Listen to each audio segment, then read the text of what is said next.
ocorrem novas negociações entre os Estados Unidos e uma delegação russa.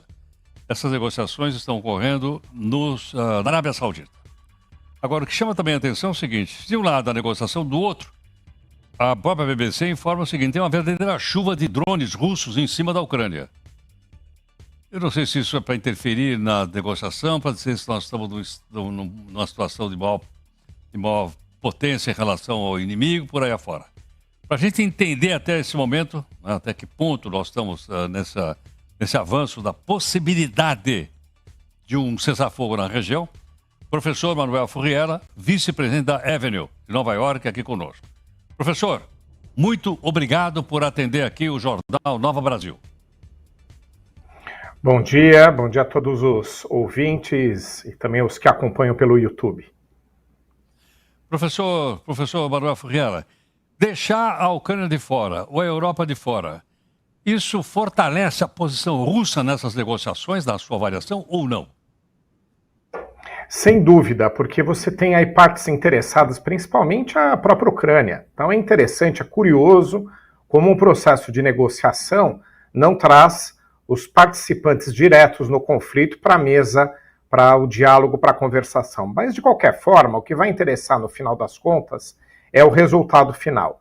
Como há uma necessidade de aquiescência, de concordância da Ucrânia, e ela não vai ter como deixar de conversar com a União Europeia mais Grã-Bretanha sobre esse assunto, no final das contas o acordo final, seja ele uma pacificação provisória, né, que é o armistício, o cessar-fogo, seja a paz definitiva, vai ter que passar por esse nível de diálogo. Mas é um tipo de negociação que é diferente das outras todas. Quando se conversa só com uma das partes, como você mencionou, você está correto, é porque ela está fortalecida, ela está prestigiada. Agora, professor, nesse caso, então, seja qual for a decisão, a Ucrânia vai ter que aceitar e ponto final? Vai, mas ela está numa posição extremamente difícil, muito fragilizada. Enquanto ela tinha os Estados Unidos ao seu favor, o que acontecia até o ano passado com Joe Biden, junto com a União Europeia, ela pelo menos conseguia conter a invasão russa. Ela não conseguiu desocupar o seu território, 20%, 22% do seu território estão ocupados por tropas russas, mas pelo menos ela conseguiu conter.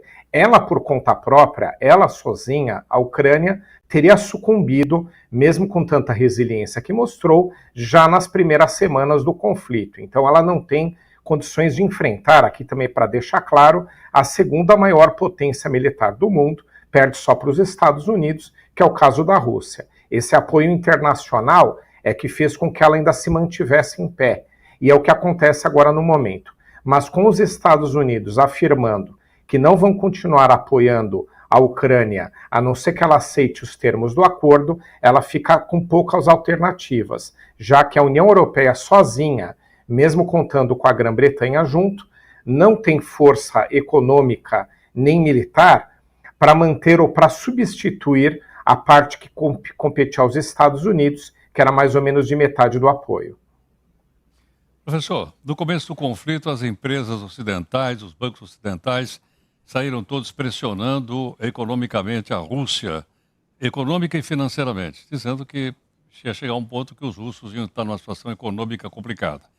Vi recentemente, acho que nesse final de semana, que o Banco Central russo manteve a taxa de juros estáveis, apesar da inflação do ano passado ter 10%. Essas pressões econômicas e financeiras não deram certo? Elas não pressionaram a Rússia suficientemente como imaginaram os estrategistas ocidentais? Elas tiveram efeito, mas aí você teve duas situações que diminuíram o potencial dessas sanções internacionais. Primeiro, que a Rússia, quando ela entrou no conflito, ela se preparou inclusive financeiramente. Ela tem recursos tanto no exterior, parte deles foi bloqueado, mas ainda tem, e mesmo o Banco Central da Rússia, ele se preparou para entrar no conflito ainda com algum tipo de caixa. Mas o que principalmente diminuiu o potencial das sanções internacionais foi a que a China, que é a segunda maior economia do mundo, não entrou nisso. Ela não aplicou, outros países também não, mas principalmente a China. E a China, além de não ter aplicado sanções contra a Rússia, ainda aumentou o seu relacionamento comercial, aproveitando inclusive a oportunidade em comprar mais recursos naturais, mais matérias-primas, petróleo e gás da Rússia do que comprava antes e com preços ainda melhores. Então, esse apoio chinês, ele diminuiu o potencial das sanções, mesmo elas sendo muito severas, aplicadas pela Europa, pelos Estados Unidos, Canadá e outros países importantes também. Então, esse é o ponto crucial aqui. Teve impacto? Teve, mas muito reduzido por conta da China ter aumentado o seu relacionamento, não aplicado sanções e ainda aumentado o seu relacionamento comercial com a Rússia. Vale também para a Índia essa proximidade com a Rússia? Sim, vale também para a Índia. A Índia faz parte do grupo. O apoio não foi tão forte quanto o chinês, e também a China é muito mais poderosa, mas de qualquer forma, vários outros países também não entraram nas sanções. É que como você tem Estados Unidos, Canadá, União Europeia, Grã-Bretanha, que não está mais na União Europeia, e outros países aplicando sanções, elas se tornam severas. Então, todo o resto do mundo, mesmo mantendo grande parte do relacionamento econômico com a China, diminui, obviamente, o impacto que a Rússia sofreu, mas a decisão chinesa é que foi determinante, inclusive porque a China foi, digamos assim, estratégica nesse caso. Além de não aplicar sanções, ela aproveitou uma oportunidade de ouro e começou a importar recursos naturais, matérias-primas, como eu mencionei, com valores muito baixos, porque a Rússia depois ficou sem alternativa para quem vender. A China ganhou muito com isso e, por outro lado, também ajudou a manter a Rússia ainda em pé, mesmo com sanções vindas de países importantes economicamente. Professor, muito obrigado. Boa semana a todos. Muito obrigado aqui ao professor Manuel Furriela, que é vice-presidente da Évero de Nova York. Veja que tanta coisa interessante para a gente ir anotando. Até em guerra os caras levam vantagem.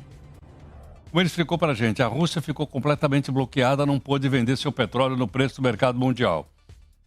Não sei exatamente quanto é que estava o preço do barril de petróleo. Mas não tendo para quem vender, a China falou, vende para mim. Só que eu não vou pagar para você o preço do mercado mundial. Eu vou pagar, porque não tem para quem vender, vende para mim, eu compro mais barato. Então, nisso a China saiu, vamos dizer assim, também favorecida economicamente, como acabou de explicar aqui o professor Manuel Furriela. Precisa sempre olhar atrás dessas coisas todas para a gente ver quais são as jogadas também de ordem econômica que tem no mundo. E a participação como essa, a gente fica, logicamente, mais informado.